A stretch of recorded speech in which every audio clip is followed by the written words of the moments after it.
دكتور، العلاج بالاكسجين النشط انا بقول ده يعني من شرح حضراتكم اعجاز.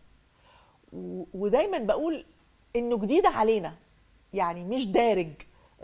حضرتك بتقول انه في مصر يمكن، لكن هو في العالم كله من عشرات السنين. هي في 3 مراحل لمرض السكر. اول المرحله انك بتكتشف عندك السكر عالي، نسبته عاليه، وتبتدي تاخد سواء العلاج الفموي او عن طريق الانسولين. المرحله دي لازم تعرف ان المرض السكر بيحضر لك ما هو مخيف. انت بتستهون بيه، انا باكل حاجه حلوه بعمل كذا، لا، هو المرض ده مخيف. يبقى المرحله الاولى لازم نظامي الغذائي يبقى رائع جدا، علاجي سواء انسولين او غير انسولين رائع جدا، ويا ريت ندعمه بقى في المرحله دي بالاكسجين النشط، لان هلحق ان امنع توابع غايه في العنف.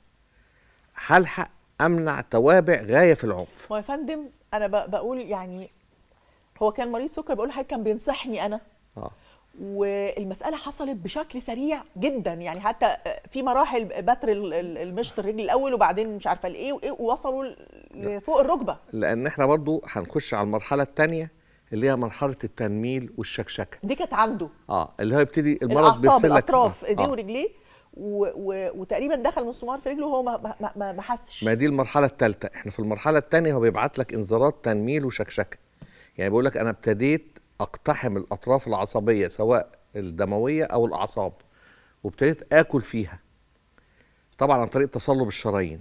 المرحله الثالثه ودي اخطر مرحله، اللي هي بدايه القدم السكري، انك انت مش حاسس برجلك، الشبشب بيقع منك، تدوس على مسمار ما انتش حاسس بيه.